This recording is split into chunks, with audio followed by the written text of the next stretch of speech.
Okay now आज का जो हमारा कंसेप्ट होने वाला है वो चैप्टर 2 से, जिसका नाम है इलेक्ट्रोस्टैटिक पोटेंशियल एंड कैपेसिटेंस। तो ये जो चैप्टर है ये हमारा आ जाता है यूनिट 1 का, और यूनिट 1 का ये चैप्टर 2 है। और जो यूनिट 1 है उसका नाम क्या है? इलेक्ट्रोस्टैटिक्स। तो इलेक्ट्रोस्टैटिक का दूसरा पार्ट है।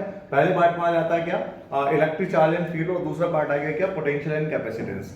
अब ये जो यहाँ से क्वेश्चन बनते हैं इससे, क्योंकि इजी पार्ट भी आ जाता है इसमें, कैपेसिटेंस वाला पार्ट जो है वो काफी इजी है, पर पोटेंशियल वाले पार्ट में बच्चे आकर अटक जाते हैं। तो हमें दोनों ही पार्ट अच्छे से समझना है। अब क्या होता है इलेक्ट्रोस्टैटिक पोटेंशियल, क्या होता है कैपेसिटेंस, क्या होता है, ये हमें सब पता है ना। क्योंकि इससे पहले आप मान लो क्लास 10 की बात करूं तो पोटेंशियल के बारे में तो आपने क्लास 10 में पढ़ा है, पर कैपेसिटेंस आपके लिए एक नया टॉपिक है। अब कैसे उसके लिए डिस्कस करेंगे हम, मैं आपको बताने वाला हूँ क्या क्या है ये कंसेप्ट, कैसे आप इसको समझ सकते हैं अच्छे से। तो पहले मैं स्टार्ट करने वाला हूँ। पहला जो टॉपिक आपका यहाँ पे होएगा वो होगा आपका पोटेंशियल डिफरेंस। तो स्टार्टिंग कहाँ से होगी बच्चा? पोटेंशियल डिफरेंस से। क्लियर है? Potential difference is the first topic.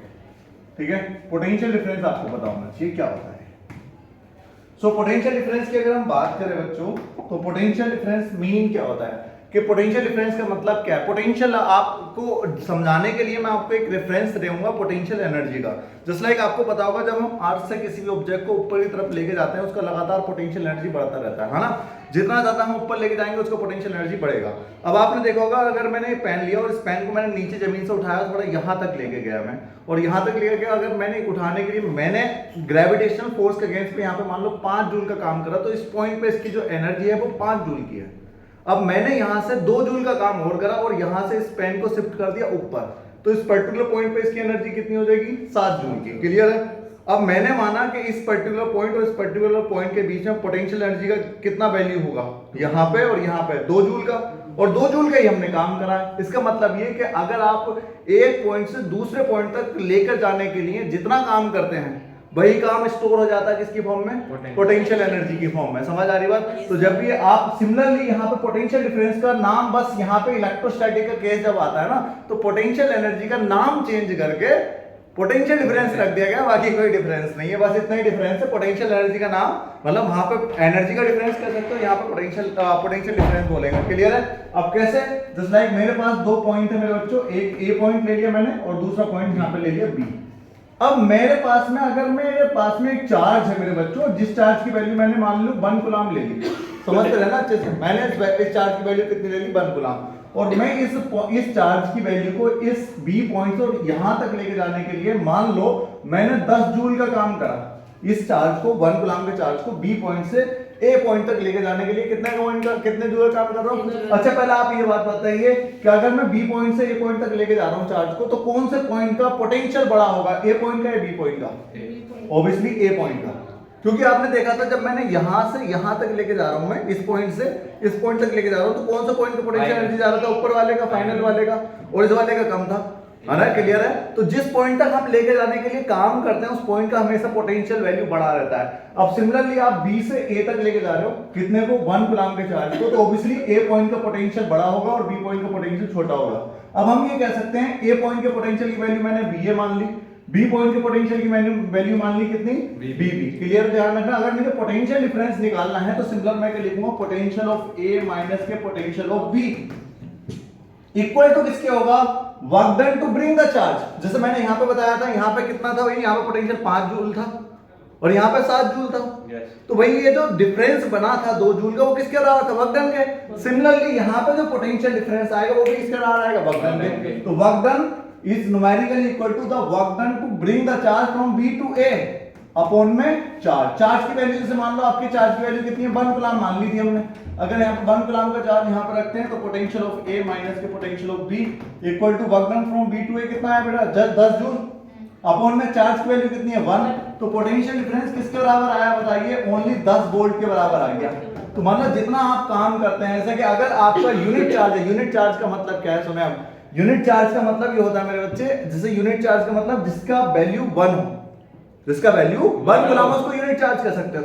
अगर आप यूनिट चार्ज को बी पॉइंट से ए पॉइंट तक लेके जाने में जितना आप काम करोगे, भाई इन दोनों के बीच का पोटेंशियल डिफरेंस है। That's it. क्लियर समझ आ रहा है ना? भाई इन दोनों पॉइंटर के बीच का पोटेंशियल डिफरेंस आपको मिल गया VA minus BB equal to 10 volt. अगर आप यही काम अगर आपका 20 जूल का होता तो पोटेंशियल डिफरेंस आया था 20 वोल्ट, यही होता था 50 जूल का काम आ जाता 50 वोल्ट। क्लियर है? तो ये सारी कंडीशन हमें ध्यान रखनी है।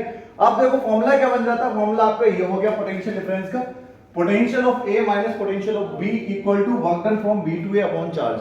तो this is the formula, clear है, दिस इज द फॉर्मूला। आप इसको यहाँ पे यूनिट चार्ज भी लिख सकते हो, यूनिट चार्ज का आपको पता होगा, जो टेस्ट चार्ज को हम बोलते हैं, टेस्ट चार्ज या यूनिट चार्ज को मैं यहाँ पे किससे नोट कर रहा हूँ बेटा, क्यू नोट से नोट कर रहा हूँ, ठीक है। और इसकी यूनिट चार्ज का मतलब क्या होता है, जिसकी वैल्यू 1 कूलम हो, ठीक है।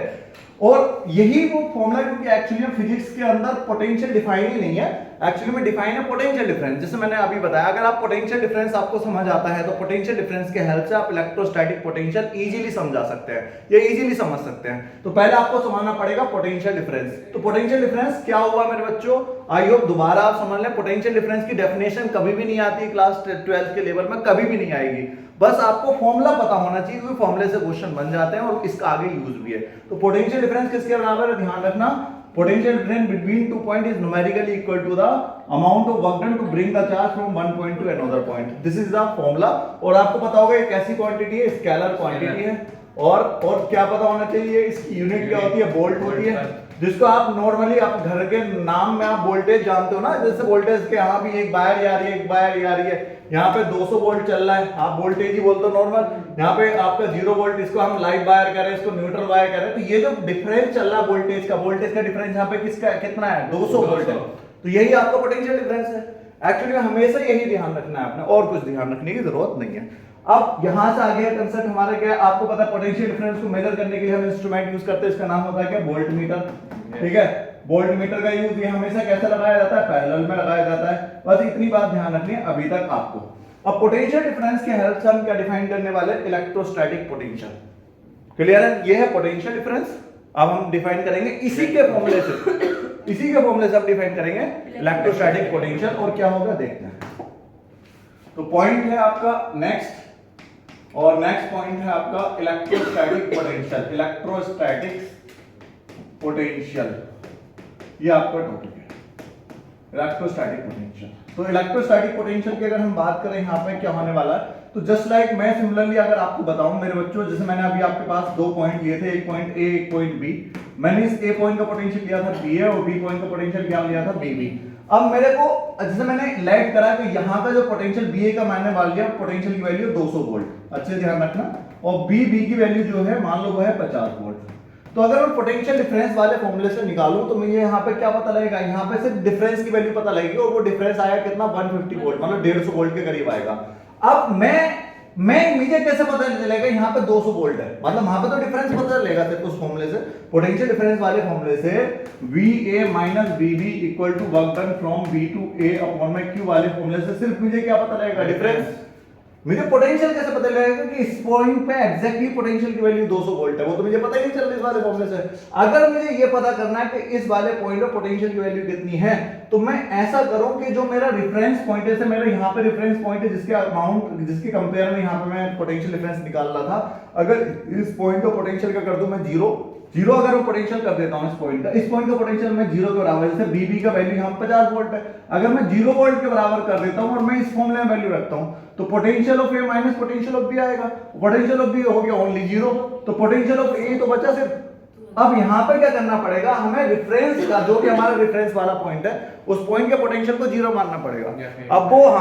अब वो जो रेफरेंस पॉइंट आप कहीं पे भी ले सकते हो, रेफरेंस पॉइंट। अब फिजिक्स के अंदर ज्यादातर जो टीचर है, ज्यादातर बुकों में वो जो रेफरेंस पॉइंट दे रखा है वो रेफरेंस पॉइंट है इंफिनिटी।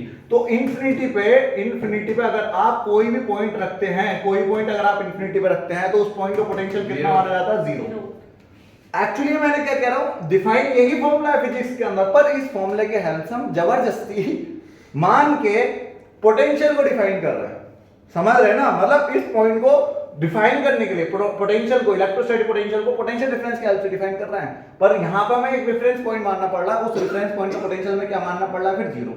क्लियर है, समझ आई बात। अब यहां पे क्या करना पड़ेगा, सबसे पहले जैसे मैंने यहां पर बोला आपको, तो हमें ये जो बी पॉइंट रखना पड़ेगा, कहां पर रखना पड़ेगा, इन्फिनिटी। क्लियर है, कहां पर रखना पड़ेगा, इन्फिनिटी। अब अगर आप इस बी पॉइंट को कहां पर ले ले, मान लो this is the infinity, B point आपने कहां पर रख दिया, इन्फिनिटी, तो इस बी पॉइंट का पोटेंशियल कितना हो जाएगा बच्चे, 0। या फिर आप ये भी लिख सकते हैं B at infinity equal to 0, जैसे मैंने आपको बताया, और आपका ये इंफिनिटी पोटेंशियल 0 लिया था। अगर आप चार्ज को अब यहां से आपने चार्ज को जो आपका चार्ज क्यू नॉट है इस चार्ज को अगर आप बी पॉइंट से ए पॉइंट तक लेकर आ रहे हो तब आप क्या लिखोगे वर्क डन इस टाइम कहां से कहां तक लाने में कर रहे हो आप इंफिनिटी से ए पॉइंट तक इंफिनिटी से कौन से पॉइंट तक ए पॉइंट तक लाने में कर रहे हो भाई इस बार पिछली बार बी से ए लाने में कर रहे थे तो इसका जो फॉर्मूला होता है ना मेरे बच्चों इलेक्ट्रोस्टैटिक पोटेंशियल का वो लिखा जाता है the potential at any point मतलब कोई से पॉइंट का अगर आप पोटेंशियल निकालना चाह रहे हैं जैसे यहाँ पे हमारा कोई भी पॉइंट वो कौन है ए है तो अगर आपको ए पॉइंट का पोटेंशियल निकालना है तो that means that will be defined as the amount of work done to bring the charge from infinity to A infinity से ए तक लाने में जो हम काम कर रहे हैं पिछली बार बी से ए तक लाने में काम कर रहे थे क्लियर है अपॉन में चार्ज क्लियर है अगर आपके चार्ज की वैल्यू यूनिट कूलम है मतलब आपके चार्ज की वैल्यू मान लो 1 कूलम है और 1 कूलम चार्ज को आप इंफिनिटी से इस पॉइंट तक लाने में मान लो 50 जूल का काम करते हो तो इस पॉइंट का पोटेंशियल कितना होगा 50 वोल्ट अगर आप 100 जूल का काम करते हो तो 100 वोल्ट 1000 जूल का काम करते हो तो 1000 वोल्ट समझ आएगा तो this will be the formula of electrostatic potential तो अगर आप खुद देखें यहाँ पे पोटेंशियल डिफरेंस में और इलेक्ट्रोस्टैटिक पोटेंशियल फॉर्मूले में कोई ज्यादा डिफरेंस नहीं है बस आपका जो यहाँ पे रेफरेंस पॉइंट था बी वाला उसको आपने कहां पे रख दिया इंफिनिटी पे रखने की वजह से बी पॉइंट का पोटेंशियल 0 हो गया और ओनली ए पॉइंट का पोटेंशियल बच गया और इसको हमने लिख दिया potential from B to A upon charge clear है okay so this is the formula I hope आपको क्लियर हो गई होगी बात ये भी है तो वोल्टेज ही तो वोल्टेज की यूनिट भी कैसी रहेगी वोल्ट ही है कैसी स्केलर क्वांटिटी है क्लियर है मेरे बच्चों क्लियर है यहाँ तक अब यहाँ से हम थोड़ा आगे बढ़ते हैं और समझते हैं क्या होगी नई कंडीशन ठीक है यहाँ तक अब अगर इसका डेफिनेशन लिखेंगे तो कैसे लिखेंगे सर पोटेंशियल डिफरेंस का डेफिनेशन आप लिख रहे हैं the amount of work done to bring the charge from a one point to another point is called the potential difference between that particular points अगर आप इलेक्ट्रोस्टैटिक पोटेंशियल से एक point का पोटेंशियल लिख रहे हैं तो आप लिखेंगे the amount of work done to bring the charge from infinity to that point clear है बस ये बात ध्यान रखना आगे अगर आप ध्यान रखेंगे जिससे मैंने बोल दिया इतनी बात ध्यान रखना डिनोट करा जा रहा है बी से ये इसकी यूनिट वगैरह हो गई क्लियर सो ये चीजें नोट कर लेना आगे देखेंगे नेक्स्ट पॉइंट क्या आपको समझना है तो नेक्स्ट पॉइंट आता है मेरे बच्चे potential due to point charge potential due to point charge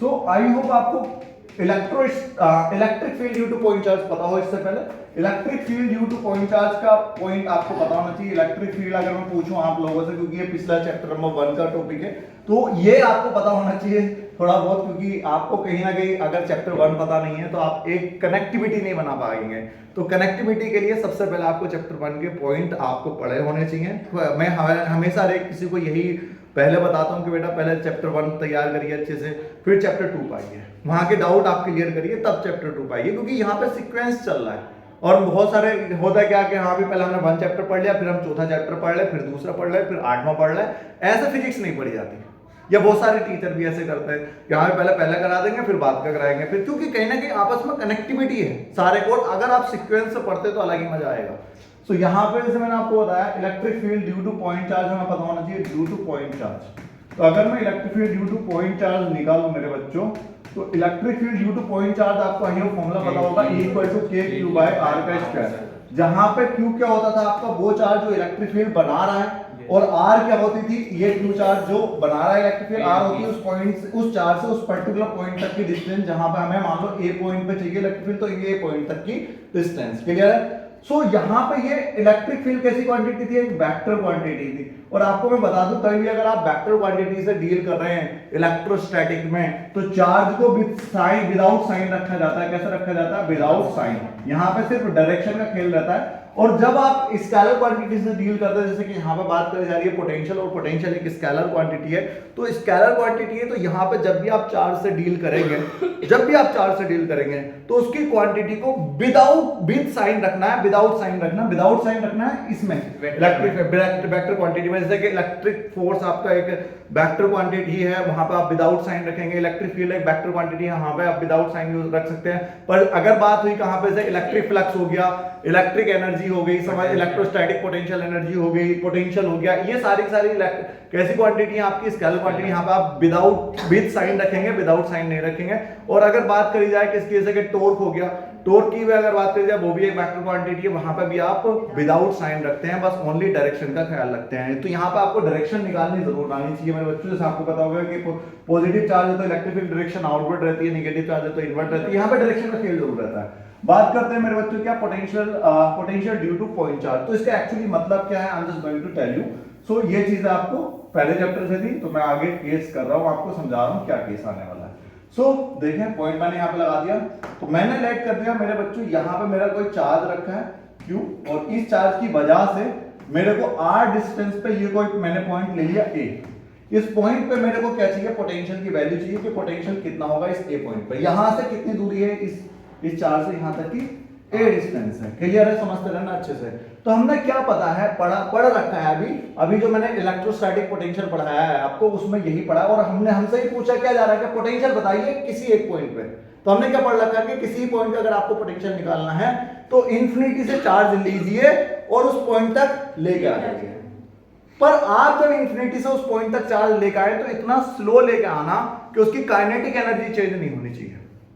बस ओनली जो आपका काम होना चाहिए, जो आप वर्क डन करें वो उसकी पोजीशन को चेंज करने में करें, ना कि आप उसकी काइनेटिक एनर्जी को काम करने में करें। क्योंकि अगर आप काइनेटिक एनर्जी को बढ़ाने में काम कर देंगे तो आपका आधा काम काइनेटिक एनर्जी को चेंज करने में चला जाएगा, आधा उसकी पोजीशन को। तो इसलिए यहाँ पे सिर्फ पोजीशन का शिफ्टिंग करने के लिए आप इसलिए चार्ज को हमेशा बहुत ज्यादा स्लो लेकर आना चाहिए। ये बात ध्यान रखना। हमारे पास में मान लो कोई चार्ज है, ये वाला चार्ज है हमारे पास, मान लो Q0, और ये Q0 चार्ज कहां पर रखा है मेरे बच्चे, इन्फिनिटी पर रखा है। समझते रहना, कहां पर रखा है, इन्फिनिटी। जब ये इन्फिनिटी पर रखा है तो ये एक चार्ज है, एक चार्ज ये रखा है जिसको हम सोर्स चार्ज बोल सकते हैं, ऐसा चार्ज जो इलेक्ट्रिक फील्ड भी जनरेट कर सके, फोर्स भी लगा सके। एक चार्ज यहाँ पर रखा है जिसकी वजह से इलेक्ट्रिक फील्ड निकालना हमें ए पॉइंट पर, और दूसरा चार्ज रखा हमारा Q0 से। हमने बढ़ा रखा है कि कभी भी किसी भी चार्ज को इन्फिनिटी से उस पॉइंट तक लाने में जितना हम काम करते हैं वही इस पॉइंट का क्या कहलाता है, पोटेंशियल कहलाता है। ठीक है, तो अब बात आती है मेरे बच्चों यहां से ये डिस्टेंस की। अगर मैं आपको यहां से एक बात बताऊं मेरे बच्चों, ध्यान रखिएगा आगे तक। मान लो इसका फील्ड जो स्टार्ट होता है वो यहां से स्टार्ट होता है, कहां से, जैसे आपको पता होगा किसी भी चार्ज का फील्ड इन्फिनिटी तक नहीं हो सकता। क्यों? क्योंकि आपको फॉर्मूला पता होगा, इलेक्ट्रिक फील्ड का फॉर्मूला होता है E=kq/r का स्क्वायर। अगर मैं r के प्लेस पे इंफिनिटी रखूं, यहां तक की डिस्टेंस कितनी है, इंफिनिटी इस पॉइंट तक की, तो अगर मैं r के प्लेस पे इंफिनिटी रखूं तो E कितना हो जाएगा, kq/इंफिनिटी का स्क्वायर। मतलब इलेक्ट्रिक फील्ड कितना निकल के आएगा, 0। मतलब किसी पॉइंट का इलेक्ट्रिक फील्ड इंफिनिटी पे 0 रहता है, मतलब यहाँ पे कोई फोर्स ही नहीं लगा सकता Q0 पे। मतलब ये चार्ज इस वाले चार्ज पे कोई फोर्स नहीं लगा सकता अगर ये इंफिनिटी पे। पर अगर इंफिनिटी से थोड़ा आगे आ जाए और उस डिस्टेंस का हमें पता हो तो इस पे फोर्स लगाना, फील्ड लगाना स्टार्ट कर सकता है। क्लियर है? तो सबसे पहली बात, यहाँ पे कोई फोर्स, यहाँ पे कोई फील्ड या एक्सपीरियंस नहीं कर रहा होगा। कौन सा वाला चार्ज, जो यहाँ पे रखा है Q0। अब इसका फील्ड जो स्टार्ट होता है मान लो Q का, वो स्टार्ट होता है कहां से, कौन से वाले पॉइंट से, इस पर्टिकुलर पॉइंट से। इस पर्टिकुलर पॉइंट को मैंने मान लिया मेरे बच्चों P। कितना पॉइंट मान लिया, P इज द पॉइंट जो हमारा यहां से स्टार्ट हो रहा है, यहां से लेके यहां तक की डिस्टेंस है x, और इस P पॉइंट से हमारा इलेक्ट्रिक फील्ड स्टार्ट होगा। अब आप ये बताइए, जब ये स्टार्ट होगा यहां से, तो इस चार्ज को Q0 को यहां से यहां तक लाने में तो कोई काम ही नहीं कर रहा है। क्योंकि आपको पता है जब हमारे पास में, अगर खुद सोचो, अगर फोर्स नहीं लग रहा, मान लो मैं इस पेन को नीचे से उठाया ऊपर तक लेके गया, तो मैंने अभी तो काम करा, क्योंकि यहाँ पे इसके अगेंस्ट में एक ग्रेविटेशनल फोर्स लग रहा है। और अगर ये ग्रेविटेशनल फोर्स नहीं होता ना तो आप काम ही नहीं कर रहे हैं, क्योंकि आप फिर तो ऐसा कर दो, बस फ्लोट करते हैं, लगातार ऊपर चला जाता है, समझ, कोई काम ही नहीं करते, फिर आपको काम करने की जरूरत नहीं फिर। तो अगर यहाँ पे फोर्स नहीं लग रहा, तो अगर आप इस चार्ज को Q0 को यहाँ से यहाँ तक शिफ्ट करते P तक, तो आपने कोई काम करा ही नहीं है। अब आप अगर यहीं पे इस चार्ज को, इस Q0 चार्ज को यहाँ पे P पे ले आए और यहाँ पे आपका फोर्स लगना स्टार्ट हो गया, तो आपको पता है ये भी पॉजिटिव चार्ज, ये भी पॉजिटिव चार्ज, तो इसमें फोर्स की डायरेक्शन कैसे लग रही होगी, इलेक्ट्रोस्टैटिक फोर्स की डायरेक्शन ये QE इस साइड में, हाँ है ना। अब बात ये है, आपने छोटा सा डिस्प्लेसमेंट दिया इस P से Q तक लाने में, क्योंकि आपको लग रहा होगा ये एक वेरिएबल फोर्स है। क्यों? क्योंकि आपको फोर्स का फॉर्मूला क्या होता है, F=kq1q2/r का स्क्वायर। जैसे जैसे डिस्टेंस कम होती रहेगी फोर्स की वैल्यू बढ़ती रहेगी। तो जब आपका वेरिएबल फोर्स है, क्योंकि जो ये फोर्स लगा रहा होगा Q0 तो वेरिएबल, जैसे डिस्टेंस बढ़ाते रहेंगे हम, लगातार फोर्स की वैल्यू बढ़ती रहेगी, समझा। जो वेरिएबल फोर्स, तो हमने क्या करा, छोटा सा शिफ्टिंग करा dx का, ये this is the small shifting by P to Q। मैंने कोई पॉइंट ले लिया, Q ना लेके आप एक और दूसरा पॉइंट मान सकते हैं। दूसरा पॉइंट इसलिए क्योंकि आपके पास में कई सारे Q हो रहे हैं, तो ये मैंने मान लिया S पॉइंट मान लिया, ठीक है। तो P से आप S पे शिफ्ट कर रहे हो, एक स्मॉल डिस्प्लेसमेंट dx, तो आप ऑब्वियसली काम कर रहे होंगे। किसके अगेंस्ट काम कर रहे होंगे? इलेक्ट्रोस्टैटिक फोर्स के अगेंस्ट। क्लियर है? पर मैं जो कह रहा हूं कि आपकी शिफ्टिंग इतनी ज्यादा छोटी होनी चाहिए, काइनेटिक एनर्जी चेंज ना हो। तो आपका जो एक्सटर्नल फोर्स होना चाहिए वो ऑलमोस्ट इलेक्ट्रोस्टैटिक फोर्स के बराबर होना चाहिए, समझ रहे हैं ना? तो आप क्या निकालेंगे? वर्क डन निकालेंगे, work done to bring the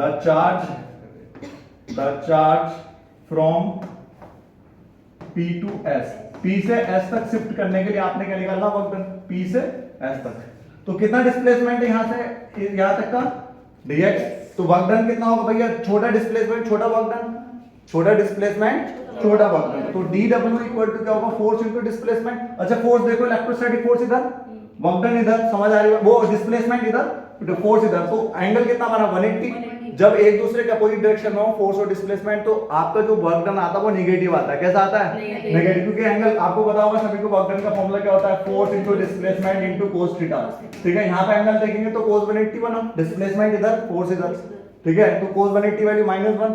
तो यहाँ पे अगर आप रखेंगे dw equal to minus force की वैल्यू आपको पता है जो लग रही है इलेक्ट्रोस्टैटिक फोर्स, क्लियर है, इनटू डिस्प्लेसमेंट कितना ले लिया आपने? dx, क्लियर है? अच्छा एक बात और मैं आपको बताता हूँ, इलेक्ट्रोस्टैटिक फोर्स की अगर आप वैल्यू निकालें यहाँ से लेकर यहाँ तक की, तो कितनी होगी? दोनों के बीच में जो फोर्स लग रहा हो, जो इलेक्ट्रोस्टैटिक फोर्स लग रहा होगा इस टाइम पे, वो लग रहा होगा k, फॉर्मूला तो पता ही ना, k cube, k q1 q2 upon r square. यहाँ पे ये वाला चार्ज कितना है? q, और ये वाला कितना है? q नॉट, और दोनों के बीच की डिस्टेंस कितनी है? x, क्लियर है? तो कितना हो गया? q नॉट अपॉन में x का स्क्वायर, क्लियर है बेटा? अब ये वैल्यू आपके यहां से लेके यहां तक शिफ्ट कर सकते हैं, इजीली कर सकते हैं मेरे बच्चों। आप क्या करना है, बस आपको ये वाली वैल्यू को, ये वाली वैल्यू जो आपको दिखाई दे रही है यहां पे शिफ्ट कर दें आप q के प्लेस पे। तो कितना हो जाएगा? dw इक्वल टू कितना होगा? माइनस के k q नॉट अपॉन में x के स्क्वायर इनटू dx, क्लियर है यहां तक? तो अभी आपने छोटा सा वर्क डन करा। अगर आपको यहां से, क्योंकि आपको जाना कहां से है? आपको जाना यहां से लेके यहां तक, ए पॉइंट तक पॉइंट लास्ट करना है ना? अरे भैया कहां तक लास्ट करना है? यहां तक। तो आप क्या करेंगे बेटा, और ये बैरियर फोर्स है, जब भी आप बैरियर फोर्स की वजह से वर्क डन निकालेंगे तो दोनों साइडों में क्या करते हैं? इंटीग्रेशन। तो इंटीग्रेशन जब आप करेंगे मेरे बच्चों, दोनों साइडों का इंटीग्रेशन ले लो, तो integration dw equal to integration k q naught upon में x स्क्वायर इनटू dx। अच्छा लिमिट भी लगानी है, कहां से कहां तक करा आपने वर्क डन? तो बताइए कहां से? शुरुआत में आप इंफिनिटी पे है, फाइनली आपको पहुंचना कहां तक? ए पॉइंट तक। तो यहां तक की डिस्टेंस कितनी? यहां से लेके यहां तक इंफिनिटी, और यहां तक की डिस्टेंस कितनी बची? r। तो आपका लिमिट होगा इंफिनिटी से लेके r, ये आपकी लिमिट हो गई। अच्छा यहां पे किसके रिस्पेक्ट में कर रहे हैं? w के रिस्पेक्ट में इंटीग्रेशन। तो जब आपका w वाला तो कोई टर्म ही नहीं है, तो w पैदा हो जाता है, सभी को पता है ना? क्या पैदा हो जाता है मेरे बच्चों? w। तो w इक्वल टू कितना हो जाएगा? ये सारे तो कांस्टेंट है, k constant, q constant, q not constant. Integration सभी को पता होना चाहिए क्योंकि ये क्लास 11 का टर्म है, ये तो मैं अब क्लास 12 में आगे कोई नहीं समझाएगा। तो यहाँ पे x स्क्वायर से ऊपर लेके जाएंगे, x स्क्वायर है, पावर ऊपर लेके गए तो माइनस का x हो गया, माइनस अब x बार -2 हो गया ना, ये -1 आगे चल रहा है, तो x बार -2 इनटू dx। लिमिट कहां से? इंफिनिटी से लेके r तक। तो w इक्वल टू कितना बचा? माइनस के k q नॉट। अब आपको पता होगा पावर में इंटीग्रेशन में एक ऐड होता है, और पावर ऐड करने के बाद में जितनी पावर बचती है वही कहां आ जाती है? डिवाइड में। तो क्या होगा मेरे बच्चों? x के ऊपर एक पावर ऐड करेंगे तो -1 बचा, अरे -2 + 1 करेंगे तो -1 ही बचेगा, और जो पावर बचती है वही कहां आ जाती है? डिवाइड में। और फिर कहां से? इंफिनिटी से लेके r तक, क्लियर है? अच्छा ये माइनस है, ये माइनस खत्म, तो w इक्वल टू कितना बचा? k q नॉट, एक इस x बार माइनस बना तो नीचे लेके आएंगे तो 1/x हो गया, और लिमिट कहां से? इंफिनिटी से r तक, क्लियर है? अब आप क्या करते हैं? एक बार अपर लिमिट, एक बार माइनस लाकर लोअर लिमिट, तो आपका क्या हो जाएगा? Work done equal to k q naught, और आपका एक बार अपर लिमिट लगाएं, आप अपर लिमिट लगाएंगे तो कितना हो जाएगा? 1/r माइनस के 1/इंफिनिटी, और आपको पता 1/इंफिनिटी की वैल्यू कितनी होती है? 0। तो वर्क डन हमारा कितना बचा भैया? k q नॉट अपॉन में r, क्लियर है? ये हमारा बचा क्या? Work done. अब हमें क्या निकालना था? हमें वर्क डन तो पता लग गया भाई, इंफिनिटी से यहां तक लाने के लिए वर्क डन कितना हमें निकालना है भैया? इस ए पॉइंट ऑफ पोटेंशियल। तो ए पॉइंट ऑफ पोटेंशियल निकालने का आपको डेफिनेशन जरूर पता होना चाहिए, जो मैंने बता रखा है। तो पोटेंशियल एट ए अगर आपको चाहिए, पोटेंशियल एट ए अगर आपको चाहिए, तो पोटेंशियल एट ए का फॉर्मूला क्या होगा? पोटेंशियल एट एनी पॉइंट लिख रखा है हमने, क्या होता है? Work done from infinity to A upon में चार्ज q नॉट, जिसको आप लेकर आए हो। अरे क्लियर, यही तो है। तो अब आप ये बताइए मेरे बच्चे यहाँ पे, तो v at a at any point, a क्या? कोई सा पॉइंट जो जिस पर आप निकाल रहे हैं, equal to work done from infinity to A कितना आया? k q नॉट अपॉन में r, K Q naught upon में R, अपॉन में R। अपॉन में क्या चल रहा है, एक Q नॉट और चल रहा है, ये वाला इसका फॉर्मूले का, इस Q नॉट से Q नॉट खत्म, तो वर्क पोटेंशियल है K कितना है, K Q अपॉन R। समझ आ रही बात? ये है आपका फॉर्मूला पोटेंशियल ड्यू टू आप पॉइंट चार्ज। जैसा कि आपने electric field due to point charge पढ़ा, वैसे आपका ये है potential due to point charge. जैसे वहां पे electric field due to point charge है, वैसे यहाँ पे electric potential due to point charge. यहाँ से काफी सारे न्यूमेरिकल बन जाते हैं, मैं आपको बस सिखाऊंगा भी न्यूमेरिकल कैसे करते हैं, बट यहाँ पे ज्यादातर हमारा जो कंसेप्ट रहेगा वो आपको कंसेप्ट समझाने का रहेगा। न्यूमेरिकल का हम एक और सेशन रखेंगे, उसमें हम टोटल न्यूमेरिकल करेंगे, ठीक है? समझ आ रही है? कोई बात नहीं, पूरी वो वन शॉट वीडियो हम बना देंगे उसके बेसिस पे, ठीक है? ओके, तो नोट कर लें इसको, चलिए नोट करिए, नोट कर लीजिए। सर बीच में मोटिवेशन भी। तो अब जैसे मैंने बताया कि ये हमारा हो गया डेरिवेशन। जैसे कि अगर आप बोर्ड की तैयारी कर रहे हैं तो डेरिवेशन आपको आना चाहिए, क्योंकि डेरिवेशन में आपसे ये पूछ लिया जाता है कि क्या कि आप ड्राइव करके दिखाइए, drive the formula for the potential due to point charge. तो आपको पूरा ड्राइव करके दिखाना पड़ेगा। अगर आप नीट या आईआईटी की तैयारी कर रहे हैं तो आपको बस फॉर्मूला पता होना चाहिए और बाकी बीच के कंसेप्ट पता होना चाहिए, बाकी आपको कुछ करने की जरूरत नहीं है, ठीक है? सो ये बोर्ड पर्पस के लिए तो आपको पूरा पढ़ना पड़ेगा, देखना पड़ेगा कैसे ड्राइव। अगर डेरिवेशन आ गया तो आपको दिखाना ही पड़ता है, ठीक है? उसकी ये मार्क्स मिलेंगे। तो हमें ये पता लगा कि अगर मान लो इलेक्ट्रिक फील्ड पूछ रहा है पॉइंट चार्ज की वजह से, तो फॉर्मूला होगा E equal to K Q by R का स्क्वायर। और अगर आपसे पोटेंशियल पूछ रहा है पॉइंट चार्ज की वजह से, तो होगा K Q बाई अपॉन में R। क्लियर है? तो दोनों फॉर्मूलों में क्या खासकर ध्यान क्या रखना है मेरे बच्चों, तो ध्यान ये रखना है यहाँ पे विद आउट साइन रखना है, मतलब इलेक्ट्रिक फील्ड के फॉर्मूले में विदाउट साइन रखना है। कैसे रखना है? विदाउट साइन रखना है। और अगर आप ये वाला कंसेप्ट पढ़ रहे हैं, लाइक ये वाला V इक्वल टू के क्यू बाई आर, अगर आप ये वाला कंसेप्ट पढ़ रहे हैं तो यहाँ पे आपको जो वैल्यू रखनी है, वो चार्ज की जो वैल्यू रखनी है वो आप विद साइन रखेंगे, विद साइन। मान लो अगर आपका नेगेटिव आ रहा तो नेगेटिव साइन के साथ में, पॉजिटिव आ रहा तो पॉजिटिव साइन के साथ में। क्लियर है? अब कैसे इससे न्यूमेरिकल मिलते हैं मैं आपको बता रहा हूं, क्योंकि स्केलर क्वांटिटी है, बहुत इजी न्यूमेरिकल बन जाते हैं। क्योंकि इलेक्ट्रिक फील्ड या फोर्स के न्यूमेरिकल हार्ड बन जाते हैं, क्योंकि उन्हें वेक्टर सम करना पड़ता है। यहाँ पे आप डायरेक्टली सम कर लेंगे, कोई परेशानी नहीं आएगी। देखिए मैं आपको कुछ न्यूमेरिकल दे रहा हूँ इसके बेसिस पे। पहला क्वेश्चन नंबर 1, क्वेश्चन नंबर 1 में मैंने क्या पूछा, आपके पास है मान लो दो चार्ज हैं। लाइक पहला चार्ज ये है जो मैंने कह दिया 20 माइक्रोकूलम का है, दूसरा चार्ज मैंने कह दिया -5 माइक्रोकूलम का है। समझ आ रही बात? मैंने आपसे पूछा फाइंड, क्वेश्चन क्या है, फाइंड द पॉइंट। मान लो इन दोनों के बीच की जो डिस्टेंस है वो मैंने मान ली 20 सेंटीमीटर, और आपको बताना है find the point on the line joining, on the line joining where the potential is 0। ठीक है? आपको ये बताना जो लाइन ज्वाइन कर रही है दोनों चार्जेस को, ये आपका 20 माइक्रोकूलम को और -5 माइक्रोकूलम को, दोनों के बीच की डिस्टेंस 20 सेंटीमीटर। आपको वो पॉइंट बताना जहां पे पोटेंशियल की वैल्यू क्या हो, 0 हो। अब वो पॉइंट कैसे आप बताएंगे, मैं आपको बता रहा हूं किस तरीके से वो आप पॉइंट निकाल सकते हैं। तो सॉल्यूशन इसका कैसे होगा देखें।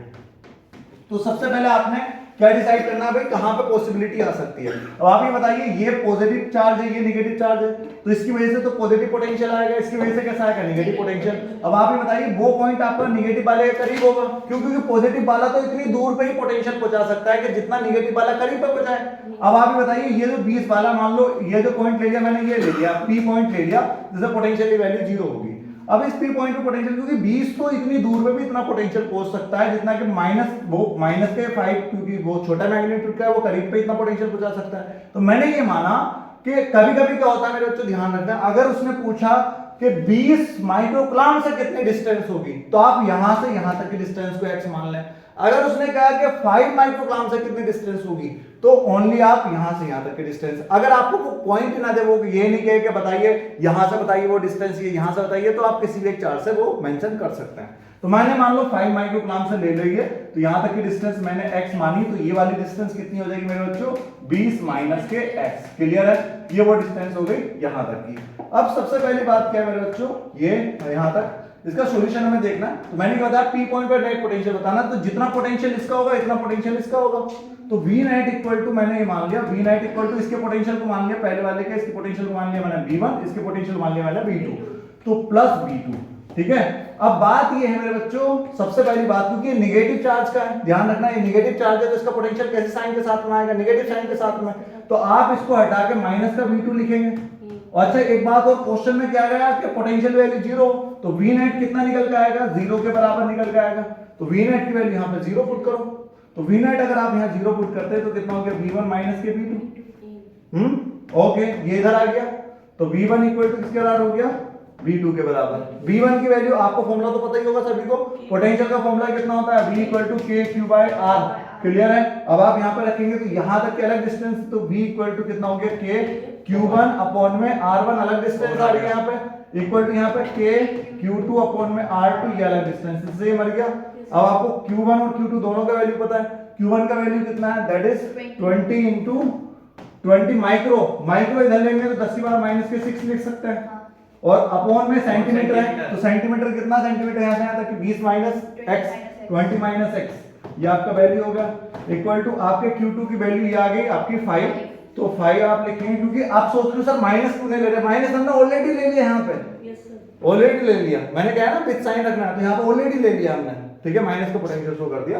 अपॉन में कितना हो जाएगा मेरे बच्चों, इनटू 10 की पावर माइनस 6 ये माइक्रो में, अपॉन में डिस्टेंस कितनी है बेटा आपकी x, यहाँ से यहाँ तक की x। अच्छा ये भी सेंटीमीटर में, पर अगर आप सेंटीमीटर को मीटर में भी कन्वर्ट करेंगे ना, यहाँ पर 10 टू द पावर माइनस 2 लिखेंगे, यहाँ पे भी आप 10 टू द पावर माइनस 2 लिखेंगे, पर माइनस 2 से माइनस 2 कट जाएगा, कोई फर्क पड़ेगा नहीं इसमें, तो आप इससे भी काट सकते हो। देखो यहाँ पे मैं जैसे यहाँ पे ये माइक्रो कलाम में था, तो माइक्रो कलाम को अगर मैंने कलाम में कन्वर्ट करा, फिर ये वैल्यू कट गई, तो उससे कोई फर्क नहीं पड़ता, अगर दोनों बराबर में आ गए तो आप ले सकते हो। क्लियर है। तो आपका वैल्यू यहाँ पे क्या होगा, इससे ये 4, तो यहाँ पे वैल्यू जो बचा आपका वो कितना बचा देखते हैं, यहाँ पे जो आपका आंसर आएगा वो आपको कितना बचा, 4 टाइम 4 अपॉन में कितना 20 माइनस के x इक्वल टू कितना हो गया बच्चा 1/x, क्रॉस मल्टीप्लाई कर सकते हैं, 4x इक्वल टू 20 माइनस के x, ये इधर ले जाए तो 5x इक्वल टू कितना हो गया 20, या x इक्वल टू कितना हो गया 20/5, मतलब x की वैल्यू कितनी आ गई 4 सेंटीमीटर। तो हमें ये पता लगा जो पॉइंट, जिस पॉइंट पे हमारा पोटेंशियल 0 होगा वो आपके -5 माइक्रोकूलम से कितनी दूर है, 5 वो 4 सेंटीमीटर दूर है, तो 20 माइक्रोकूलम से कितने दूर होगा, 16 सेंटीमीटर की दूरी पे होगा। समझ आ रही बात, क्लियर है। तो ये इसका आंसर हो गया, और आप इसको नोट कर ले, देख लें क्या होगा। नेक्स्ट क्वेश्चन हम एक और देते हैं आपको इसी के लेवल का, ठीक है, नोट करेंगे, ओके कर ले, ओके आगे देखिए नेक्स्ट। तो next question number 2, question number 2 क्या होगा, तो क्वेश्चन नंबर 2 की अगर मैं बात करूं बच्चा, तो क्वेश्चन नंबर 2 क्या होने वाला है, एक तो इस टाइप का क्वेश्चन मिलेगा, दूसरा क्वेश्चन क्या होगा कि लाइक मैंने सबसे पहले क्या करा, मैंने लगा दिया आपको एक स्क्वायर बना दिया, ठीक है, और इस स्क्वायर में सबसे पहले ये मेरा स्क्वायर है, मैंने एक स्क्वायर ले लिया यहाँ पे, मैंने मान लो दिस इज द स्क्वायर, और इस स्क्वायर में कई सारे पॉइंट ले लिए, एक पॉइंट ए, एक पॉइंट बी, एक पॉइंट सी और एक पॉइंट ले लिया बी, और इस स्क्वायर की ये वाली साइड जो है वो मैंने कर दी है 5 सेंटीमीटर की इसकी ये साइड है बच्चा, और यहाँ पे इसको दे दिया मैंने 2 माइक्रोकूलम, ठीक है, इसको दे दिया माइनस के 4 माइक्रोकूलम, ठीक है, इसको कह दिया मैंने प्लस के 6 माइक्रोकूलम। अब आपको बताना है net potential eight D, net potential कहाँ बताना है, net potential eight D, D पे नेट पोटेंशियल की वैल्यू क्या रहेगी आपको ये बताना है कि भाई what will be the net potential eight D, है ना, क्या रहेगा नेट पोटेंशियल डी पे। सो कैसे कैलकुलेट करेंगे हम इस चीज को, we are just going to discuss about it over here, ठीक है। तो देखिए, अच्छा एक बात और ध्यान रखना, अगर यही क्वेश्चन इलेक्ट्रिक फील्ड या पोटेंशियल के केस में आ जाता तो टफ बन जाता है, क्योंकि वहां पे हमें डायरेक्शन के अकॉर्डिंग ऐड करना पड़ता है, पर यहाँ पे पोटेंशियल के केस में तो काफी इजी हो जाता है बच्चा, यहाँ पे आपको डायरेक्शन देखने की जरूरत ही नहीं है, आप डायरेक्टली ऐड कर सकते हो। कैसे ऐड कर सकते हो मैं आपको बता रहा हूँ। सबसे पहले यहाँ का जो पोटेंशियल जाएगा इस पे, अगर मान लो इसकी वजह से यहाँ पे पोटेंशियल मान लिया मैंने, अब यहाँ से अगर मैं बात करूं ये वाला पोटेंशियल इसकी वजह से, ए की वजह से डी पे पोटेंशियल, समझ रहा है ना, पोटेंशियल एट डी। तो अगर मुझे वी नेट निकालना है डी पे, तो आप इसे जल्दी कर सकते हो, वी नेट की वैल्यू निकालेंगे तो पोटेंशियल एट ए की वजह से, पोटेंशियल किसकी वजह से भैया, बी की वजह से, पोटेंशियल किसकी वजह से, सी की वजह से। समझ आ रही बात? यहाँ पे डायरेक्टली सम कर सकते हो। अगर बात आती है फोर्स वगैरह में तो वहां पे हमें देखना पड़ता है कि दोनों के बीच में एंगल वगैरह क्या बन रहा है ना, तो एंगल का केस ध्यान रखना पड़ता है। अगर बात आती है किसमें पोटेंशियल के केस में तो हमें एंगल का ध्यान रखने की कोई जरूरत नहीं है, आप डायरेक्टली स्केलर फॉर्म में ऐड कर सकते हो। समझ आ रही बात? और स्केलर फॉर्म में जब हम ऐड करते हैं तो डायरेक्शन को देखने की जरूरत ही नहीं है, क्योंकि अगर यहीं पे अगर मैं इलेक्ट्रिक फील्ड पूछता इस केस में तो इसका इलेक्ट्रिक फील्ड ऐसा आउटवर्ड, इसका इलेक्ट्रिक फील्ड भी आउटवर्ड, पहले इन दोनों के बीच में 90 डिग्री एंगल लग रहा है तो हमें पहले नेट निकालना पड़ता, आर फॉर्मूला लगाना पड़ता, पैरेललोग्राम लो, vector addition, r square equal to a square plus b square plus 2ab cos theta, फिर उसका एंगल देखना पड़ता है, नेट वैल्यू किधर जा रही है, फिर उसके बाद में इस वाले को ऐड करना पड़ता है, इसकी इलेक्ट्रिक फील्ड को, तो और वो भी ऐड करना, डायरेक्टली ऐड नहीं कर सकते, फिर उसके बीच का भी एंगल देखना पड़ता है। तो that is quite like a hard और क्वाइट चैलेंजिंग, बट यहाँ पे आप डायरेक्टली ऐड कर सकते हो, वहां पे कोई देखने की जरूरत नहीं है। तो वी नेट अगर आपको निकालना है बच्चों, तो वी नेट बी ए की वैल्यू अगर मैं बात करूं बच्चे यहाँ पे, तो सभी में आपको पता होगा के क्यू, सब में एक चीज का डिफरेंस आ रहा होगा, डिस्टेंस का। अरे भाई एक ही चीज का तो डिफरेंस है, सिर्फ डिस्टेंस का। तो यहाँ पे आपने Q1 रखना है मेरे बच्चे, अपॉन में R1 रखना है, समझ आ रही है, प्लस के Q2 अपॉन में R2 प्लस के Q3 अपॉन में R3, अलग अलग डिस्टेंस।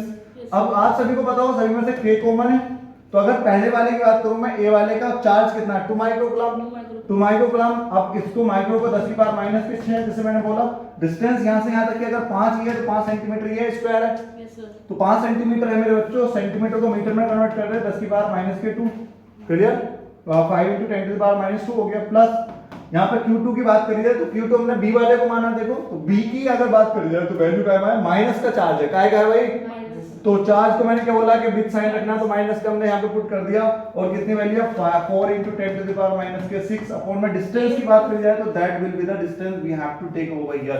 तो यहाँ पे डिस्टेंस लेना पड़ेगा, और ये डिस्टेंस आपको पता होगा a√2 होता है, a√2, और जहाँ पे a हम किसको मानते हैं, उसकी साइड को, यहाँ पे साइड कितनी है 5 सेंटीमीटर, तो ये वैल्यू कितनी हो जाएगी मेरे बच्चे 5√2, क्लियर है, 5√2 यहाँ पे पुट कर सकते हैं 5√2, क्लियर है बच्चा, प्लस यहाँ पे बात करी जाए तो Q3 ये है आपका 6 माइक्रोकूलम × 10⁻⁻6 अपॉन में डिस्टेंस की बात करी जाए तो यहाँ पे 5 है, तो ये भी 5 सेंटीमीटर होगी, और ये आपने डिस्टेंस पुट कर देनी है, क्लियर है यहाँ पे।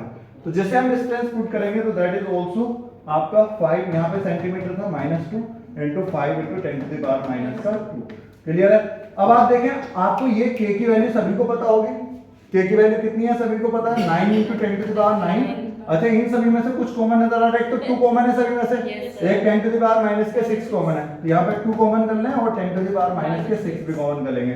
अच्छा, नीचे से भी कुछ कॉमन नजर आ रहा है, एक तो 5 कॉमन है सभी में से, एक 10⁻⁻2 कॉमन है, तो नीचे से 5 कॉमन करें × 10⁻⁻2 कॉमन करेंगे, तो ऊपर से यहाँ पे 1 बचा, नीचे भी 1 बचा, यहाँ पे अगर बात करी जाए माइनस, यहाँ पे कितना बचेगा 2, और 10⁻⁻6 कॉमन हो गया ऑलरेडी, यहाँ पे कितना बचेगा √2, क्लियर है बच्चा।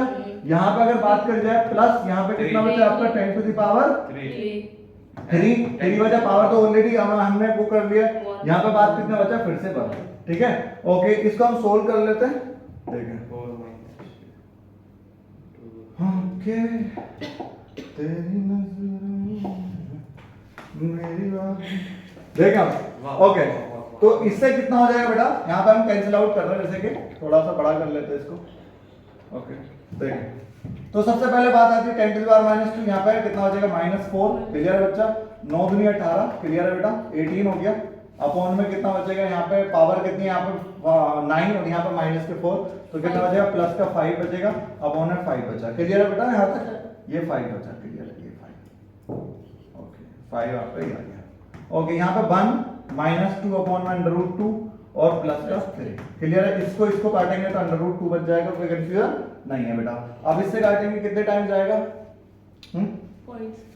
कितना 3.6, क्लियर है, तो कितना बचा आपके पास 3.6 × 10⁵, और अंदर कितना बचा भाई 1 + 3 और माइनस के √2, क्लियर, ओके, तो 3.6 × 10⁵, ये हो गया 4 माइनस के √2, तो आप इसको क्या है 4 - 1.4 लिख सकते हो इसको, ओके, तो 3.6 मल्टीप्लाई में 4 माइनस के 1.4 कितना हो जाएगा 2.6, कितना 2.6 × 10⁵, आप इसकी मल्टीप्लाई कर लें और जो भी आएगा वो होगा आपका आंसर, इतने वोल्ट, ठीक है, कोई confusion? No, sir. Okay good. So ये क्वेश्चन हो गया। इससे अलावा एक और क्वेश्चन मैं आपको दे रहा हूँ एज अ होमवर्क, आपको ट्राई करिएगा।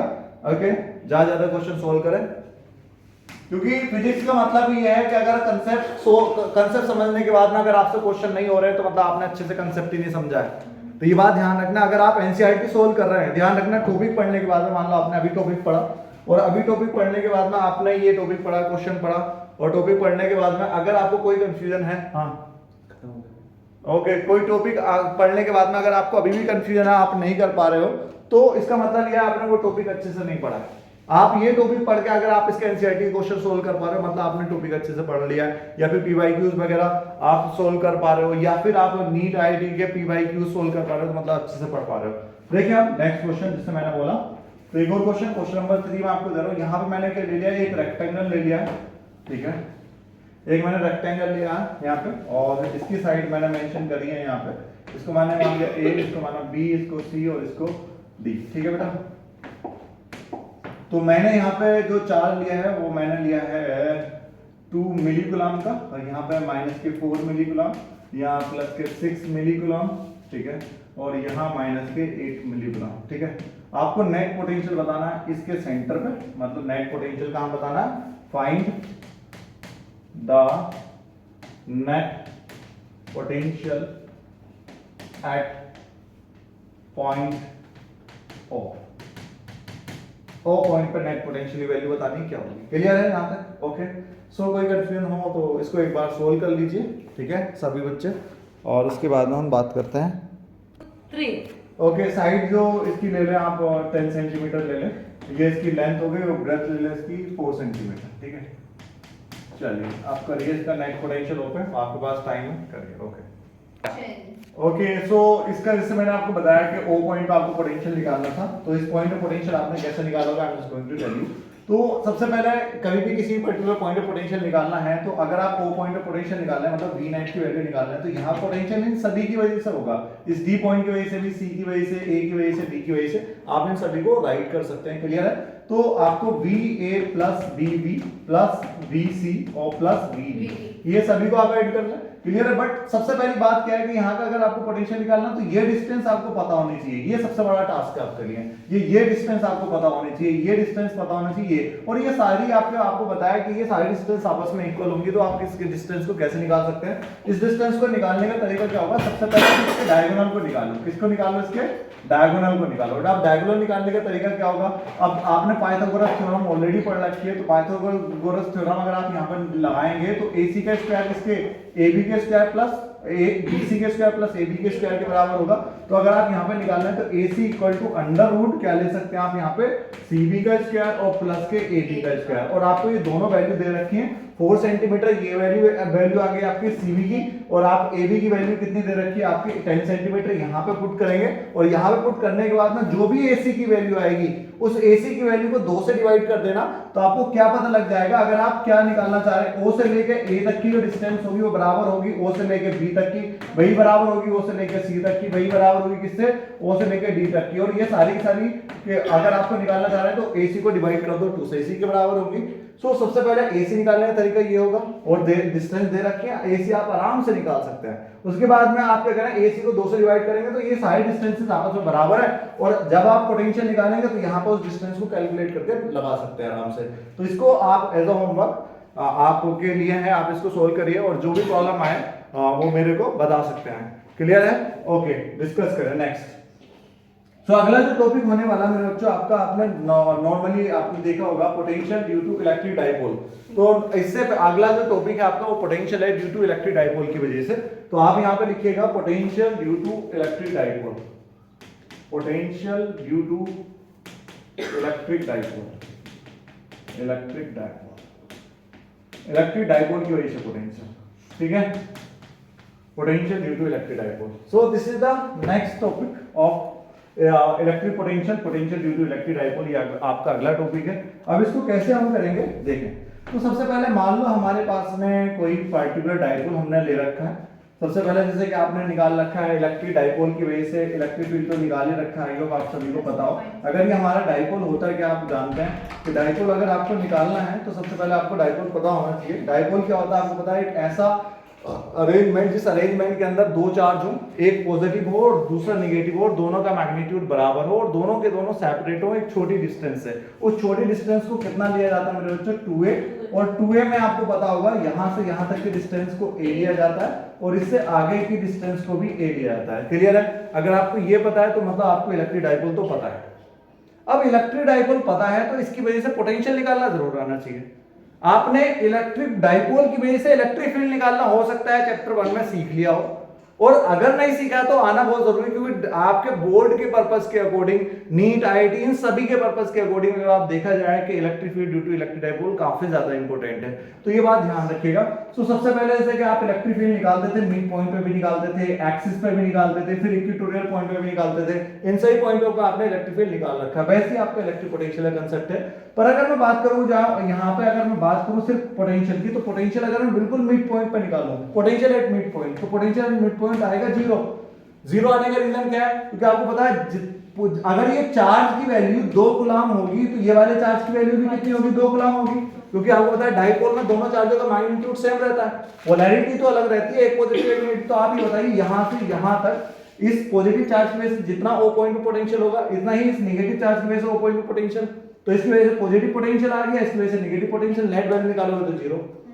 अगर आप इक्वेटोरियल पॉइंट पे भी निकालना स्टार्ट करा आपने, कौन से पॉइंट पे? Equatorial point. इक्वेटोरियल पॉइंट मतलब ऐसा पॉइंट जो दोनों चार्ज से बराबर डिस्टेंस पर, मान लो ये इक्वेटोरियल पॉइंट है और यहां से यहां तक की डिस्टेंस भी r है और ये वाली डिस्टेंस भी r है। तो अगर आप ये बताइए जितना इसकी वजह से पोटेंशियल आएगा पॉजिटिव, क्योंकि सेम डिस्टेंस है, इतना ही इस नेगेटिव की वजह से पोटेंशियल आएगा। और नेट पोटेंशियल अगर आप देखोगे यहाँ पे नेट पोटेंशियल, तो वैल्यू फिर से आपको क्या मिलेगी? 0 मिलेगी। नेट पोटेंशियल की वैल्यू फिर से 0। तो आपका मिड पॉइंट हुआ, इक्वेटोरियल पॉइंट हुआ, इन सभी पे आपके पोटेंशियल वैल्यू 0। मतलब ऐसा कोई भी पॉइंट जहां पे दोनों चार्जेस से बराबर डिस्टेंस बन रही है और दोनों चार्ज सेम मैग्नीट्यूड के हैं और एक पॉजिटिव एक नेगेटिव है, तो उसकी वजह से नेट पोटेंशियल हमेशा 0 मिलेगा, क्योंकि ये डायरेक्शन का खेल तो है नहीं। जैसे इलेक्ट्रिक फील्ड के इसमें हाँ भाई इसकी वजह से आउटवर्ड हो गई, जैसे ये पॉजिटिव चार्ज है इसकी वजह से आउटवर्ड इलेक्ट्रिक फील्ड हो गया, इसकी वजह से इनवर्ट इलेक्ट्रिक फील्ड, और नेट वैल्यू निकालेंगे तो 0 मिल गई। तो ऐसे तो हम कर नहीं सकते। तो यहां पे हमें सबसे पहले मैंने क्या बताया आपको, ये देखना पड़ेगा कि निकालना कहां है। क्लियर? अगर ऐसा कोई भी सिचुएशन सेटअप होती है जहां पे दोनों चार्जेस से बराबर डिस्टेंस सेटअप है, कि वहां पे जितना पॉजिटिव चार्ज से है इतना ही नेगेटिव चार्ज से, तो नेट वैल्यू आपकी 0 आएगी। तो ये बात आपने ध्यान रखनी है, ठीक है? तो देखते हैं, डिस्कस करते हैं कैसे आप निकाल पाएंगे। तो मैं जो यहाँ पे जो हम इलेक्ट्रिक पोटेंशियल निकालते हैं इलेक्ट्रिक डाइपोल पे, वो निकालते हैं एट एनी पॉइंट। क्या? कौन से पॉइंट पे? Eight any point. और आप एट एनी पॉइंट पे निकाल पाओगे तो किसी पर्टिकुलर पॉइंट पे पोटेंशियल निकाल पाओगे इजीली। अब वो सिस्टम कैसा होगा, सबसे पहले आपको डायग्राम पता होना चाहिए कैसे बनाना। तो मैंने यहाँ पे जैसे इलेक्ट्रिक डाइपोल लिया, यहाँ पे पॉजिटिव ले लिया, यहाँ पे क्या ले लिया बच्चों?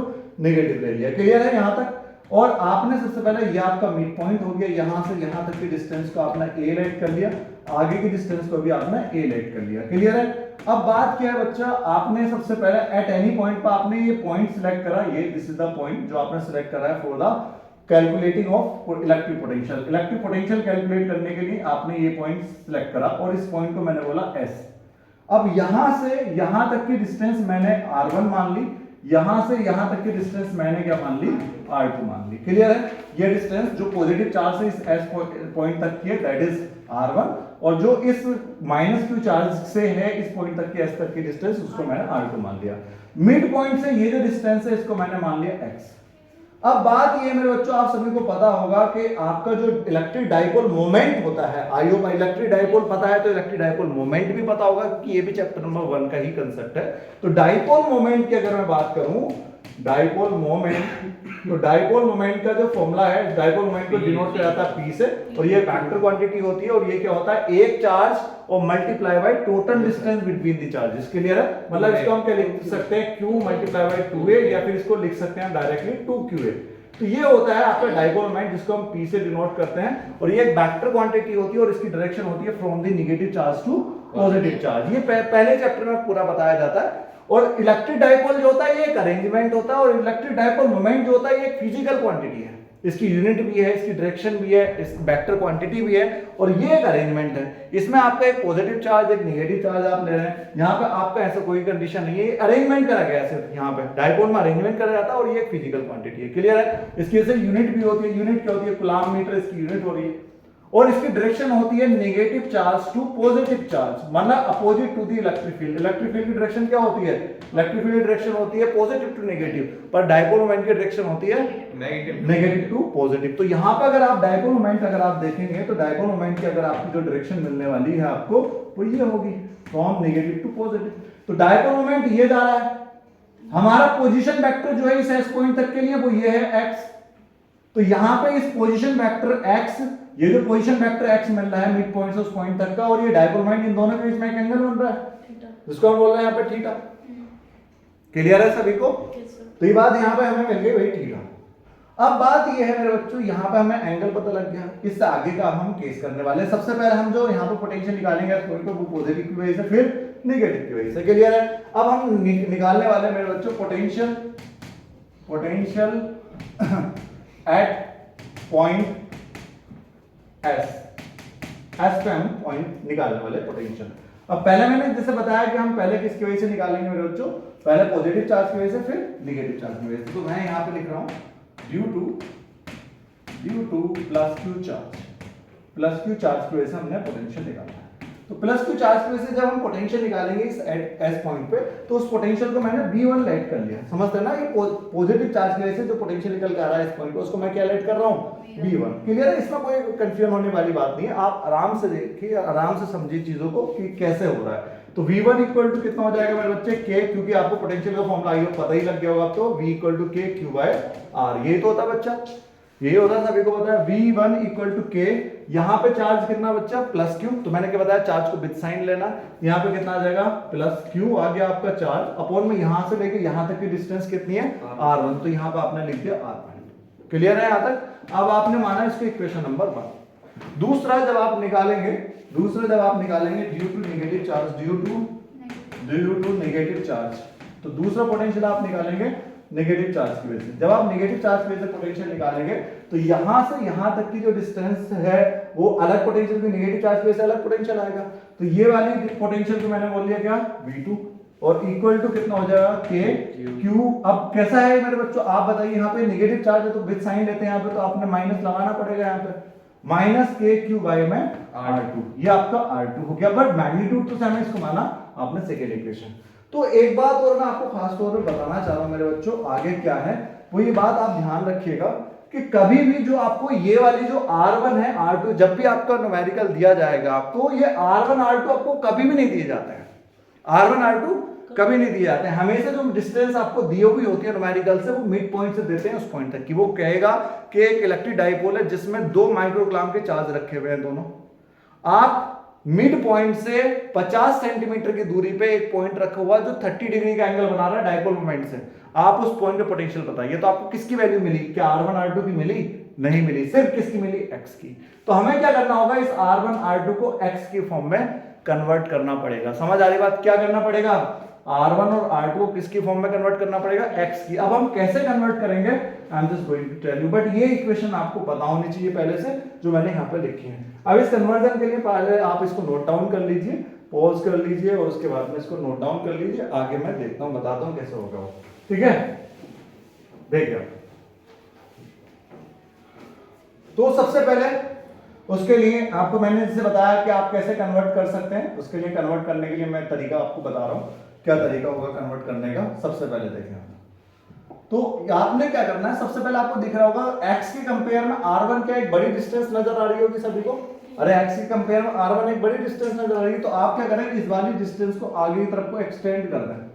ये जो डिस्टेंस आ रही है ना x वाली, इसको आगे की तरफ को एक्सटेंड कर लें, और ये पॉइंट आपने मानना A, ये पॉइंट आपने मानना B, ये वाला आपका पॉइंट हो गया O, और ये जो एक्सटेंड करी है जितने ही आपने लेंथ, इसके बराबर करने के लिए, L1 के बराबर x को करने के लिए, इस लास्ट वाले पॉइंट को हमने बोल दिया, चलो ABC पॉइंट हमने बोल दिया। क्लियर है बच्चा?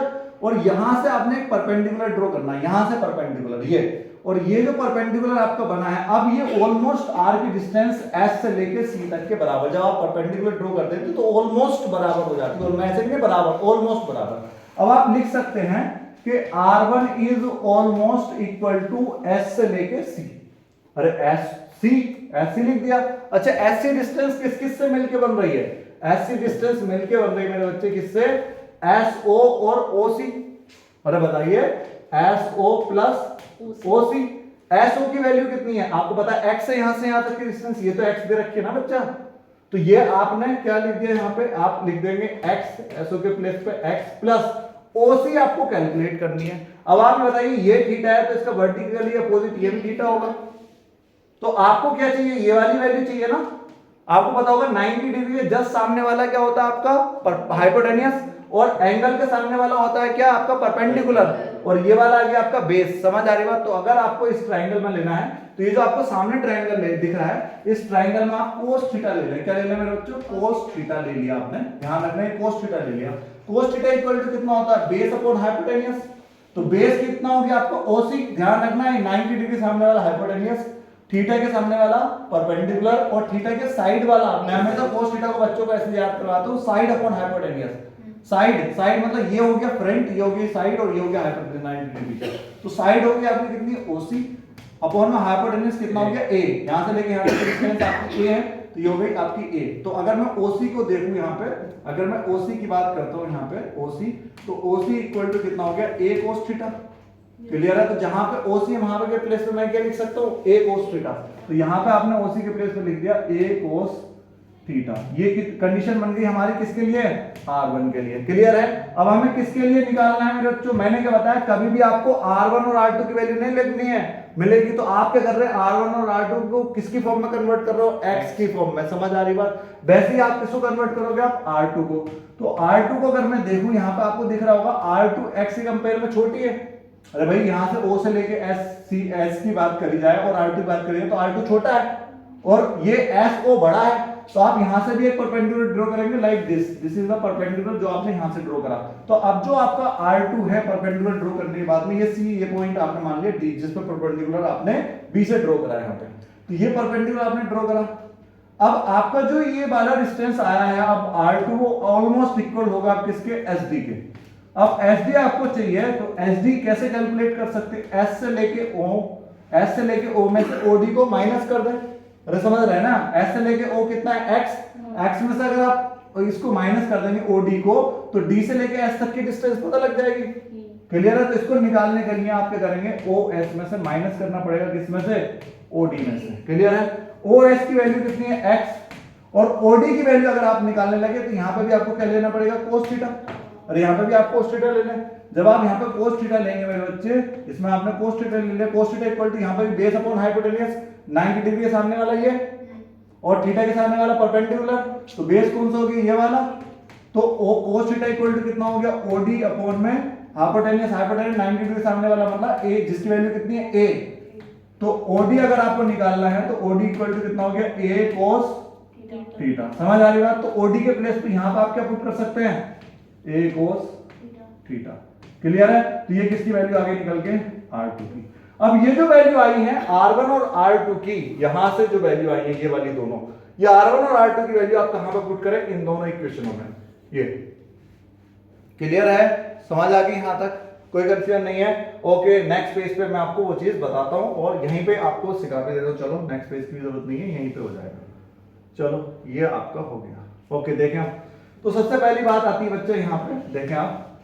तो मैंने जैसे यहाँ पे मैंने आपको बोल रहा हूँ कि आप बस इसको प्लेस करिए, जहां पे आपका R1 है वहां पे x plus a cos theta put करिए, जहां पे आपका R2 है वहां पे x minus a cos theta put करिए। तो आपका R1 R2 किसकी फॉर्म में कन्वर्ट हो जाएगा, x की। हम क्यों कर रहे हैं कन्वर्जन, मैंने आपको पहले बता दिया, क्योंकि न्यूमेरिकल वैल्यू में कभी भी आपको ये R1 R2 नहीं मिलेगा। समझ आ रही बात, इसलिए पहले हम कन्वर्ट करके चल रहे हैं। तो आपका V1 इक्वल टू कितना हो जाएगा मेरे बच्चे, k q अपॉन में R1 के प्लेस पे कितना पुट करेंगे हम, x plus a cos theta. Clear है, ये हमारा पहला वाला इक्वेशन हो गया। और V2 के प्लेस पे कितना हो जाएगा, k q अपॉन में x minus a cos theta. Clear है, ये हमारा दूसरे वाले इक्वेशन का हो गया। अब आपको पता है नेट पोटेंशियल चाहिए हमें s पे, net potential eight s, net potential eight s पे नेट पोटेंशियल की वैल्यू चाहिए आपको। जब नेट पोटेंशियल आपको s पे चाहिए तो v नेट इक्वल टू कितना होगा, इन दोनों का सम, मतलब v1 प्लस v2 होगा आपका। और आपको पता है मेरे बच्चे, एक बात और मैं बता दूं आपको, यहाँ पे आपका नेगेटिव साइन है तो यहाँ नेगेटिव साइन मेंशन कर दो, क्योंकि V2 वाले पोटेंशियल में माइनस का साइन यहाँ पे आपने मेंशन कर दिया। जब आप वैल्यू पुट करेंगे तो कितना हो जाएगा, k q अपॉन में x plus a cos theta, और यहाँ पे कितना हो गया V2 के प्लेस से माइनस k q अपॉन में x minus a cos theta. Clear है, समझ आ रही बच्चा? ओके, ये वैल्यू आ गई। आपको दोनों में से कुछ कॉमन नजर आ रहा है? दोनों में से कॉमन टर्म क्या है? a और q कॉमन है। यहाँ पे आपका क्या बचा? x plus a cos theta, और यहाँ पे क्या बचा? माइनस 1 में x minus a cos theta. Clear है? दोनों का आप एलसीएम भी ले सकते हैं। अब आप यहाँ से ले सकते हैं ना बच्चों? यस। तो दोनों का अगर मैं एलसीएम KQ मेरा इधर आ गया, एलसीएम इन दोनों का कितना हो जाएगा? एक हो जाएगा x plus a cos theta, है ना, और कितना? x minus a cos theta. ठीक है, अब आप ये बताइए, ये वाला टर्म इधर जाएगा और ये वाला टर्म इधर जाएगा, तो कितना हो गया? x minus a cos theta और माइनस x और माइनस का a cos थीटा। कोई कंफ्यूजन? ये x और ये x मर गए, अरे नेगेटिव पॉजिटिव। ठीक है, खत्म हो गई कहानी। अब आप ये बताइए, जब आपने नेगेटिव पॉजिटिव खत्म कर दी, तो ये माइनस का a cos थीटा, ये माइनस का a cos थीटा, टोटल मिलकर कितना? माइनस का 2a cos थीटा हो जाएगा। सो इट्स बिकेम KQ, और यहाँ पे मल्टीप्लाई में कितना? अच्छा, एक बात और देखिए, दोनों माइनस का आ रहा है ना, तो माइनस का साइन आप आगे लगाएंगे। यहाँ पे क्या लगाएंगे बेटा? माइनस का KQ और इतना कितना? 2a cos theta. क्लियर है बेटा? नीचे आपको पता है एक बार प्लस और एक बार माइनस, मतलब a minus b, a plus b का फॉर्मूला हो गया, तो कितना हो जाएगा? x का square minus a square cos square theta. Clear है यहाँ तक? ओके, इसको देख ले एक बार, और नेक्स्ट में मैं इसको कंप्लीट करा रहा हूँ। देखें, तो आपके पास अभी जो नेट पोटेंशियल की वैल्यू मिल गई, आपको मिला minus k 2qa cos theta upon में x स्क्वायर माइनस का a square cos square theta. अब आप ये बताइए, ये किसकी वैल्यू होती है? डाइपोल मोमेंट आप सभी को बता भी रहा था मैंने, P इक्वल टू 2qa होता है। हाँ है ना? अब आप इसके प्लेस से P पुट कर सकते हैं, तो V इक्वल टू कितना हो गया? Minus kp cos theta upon में x स्क्वायर माइनस के a square cos square theta. तो this is the general formula of net potential. अब आप सोच रहे हो सर ये माइनस का साइन क्यों आया? सुनो, मैं इसका रीजन बताता हूँ, माइनस साइन क्यों आया। आपका जो पॉइंट है जिस पर आपने पोटेंशियल निकाला है इस एस पॉइंट पे, ये किसके करीब है? नेगेटिव वाले के करीब है या पॉजिटिव वाले के? नेगेटिव वाले के करीब है। तो जिसके करीब होगा उसकी वैल्यू ज्यादा होगी, तो मतलब नेगेटिव पोटेंशियल ज्यादा है, और नेगेटिव पोटेंशियल ज्यादा है तो नेट पोटेंशियल ना माइनस साइन के साथ में। अगर यही पॉइंट आप इधर ले लें पॉजिटिव के करीब में, तो नेट पोटेंशियल किसके साइन के साथ में आएगा? पॉजिटिव साइन के साथ में। ये बात आप ध्यान रखिएगा, इससे कोई कंफ्यूजन नहीं होने की जरूरत है। आपको ध्यान रखना, आप माइनस का साइन इस बात पर ध्यान रखें कि आपका पॉइंट किस पॉइंट के करीब है, नेगेटिव वाले करीब है या पॉजिटिव वाले का। आप तो वैल्यू को ध्यान रखना। ये इसका नेट जनरल फॉर्मूला आ गया। ये क्या इसका? General formula. ठीक है, इससे ओनली इस जनरल फॉर्मूले से आपके सिर्फ 10% न्यूमेरिकल बनेंगे, और बाकी जो 90% न्यूमेरिकल बन जाते हैं वो कहां से बन जाते हैं? जब हमारा x बहुत ज्यादा बड़ा हो एज कंपेयर टू a के कंपेयर में। मतलब a क्या होता है? डाइपोल 0 से लेके चार्ज तक की डिस्टेंस, अरे o से लेके चार्ज तक की डिस्टेंस, ये वाली डिस्टेंस जो है, और ये वाली डिस्टेंस बहुत ज्यादा a छोटी है और x काफी ज्यादा बड़ा हो, ये मान के चल लेना। तो आप ये बताइए, यहाँ पे ये बड़ा है बहुत ज्यादा, ये वाला वैल्यू जो आप देख रहे हैं ये बहुत ज्यादा बड़ा है मान रहे हैं, और ये बहुत ज्यादा छोटा। तो फिजिक्स के अंदर बड़ी वैल्यू के सामने छोटी वैल्यू सब्ट्रैक्ट हो रही है, या फिर छोटी वैल्यू ऐड हो रही है, तो उसको क्या कर देते हैं? Almost neglect. तो यहाँ पे a क्या हो जाएगा? नेगलेक्टेड। जब हमारा a नेगलेक्टेड होगा तो यहाँ पे हम क्या कर देंगे? यहाँ पर v इक्वल टू कितना हो जाएगा? यहाँ पर minus kp cos theta upon में x का स्क्वायर। तो this is the general formula, I hope याद रखें ना। और इस माइनस का साइन आप ना लगाएं तो बेहतर है, क्योंकि माइनस तो इसलिए है क्योंकि आपका जो नेट आपने पॉइंट लिया है, ये वाला पॉइंट नेगेटिव के करीब है, इसलिए नेट पोटेंशियल नेगेटिव आया। अगर पॉजिटिव के करीब होता तो पॉजिटिव के पास आता। ठीक है, तो आप ये बात ध्यान रखिएगा। और यहाँ पे आप जिस भी एंगल पे निकालना चाह रहे हैं वो एंगल आप यहाँ पुट करिए। जैसे इक्वेटोरियल पे निकालना चाह रहे हैं, आपने इक्वेटोरियल पे देखा तो इक्वेटोरियल पे नेट वैल्यू कितनी आ रही थी? पोटेंशियल 0। तो आप थीटा की वैल्यू यहाँ पे इक्वेटोरियल वाले रखेंगे 90 डिग्री, और रखो आप 90 डिग्री cos 90 वैल्यू 0, तो नेट पोटेंशियल कितना आ रहा है? देखो 0। तो आपका ऐसा नहीं है, जो जनरल फॉर्मूला है ये हर एक किसी में, आप दुनिया का कोई भी पॉइंट उठा लें, आप यहाँ पे अगर इलेक्ट्रिक फील्ड इलेक्ट्रिक डाइपोल रखा हुआ, दुनिया कोई पॉइंट ले लें, बस मेरे को ये बता दें कि वहां तक की डिस्टेंस कितनी है और आपका कितना एंगल वहां का बन रहा है हमारे डाइपोल से, मैं उस पॉइंट का पोटेंशियल आपको बता दूंगा, या आप खुद बता देंगे। आपको ये फॉर्मूला पता होना चाहिए। जस्ट क्लियर है? सो चीजें आई हो आपको क्लियर हो गई है। क्वेश्चन लगाइए, इससे ज्यादा पढ़िए, फोकस करिए, कोई कंफ्यूजन हो तो बताइए। Okay, all the best. जय जय भारत, जय हिंद। बोल जय हो जय।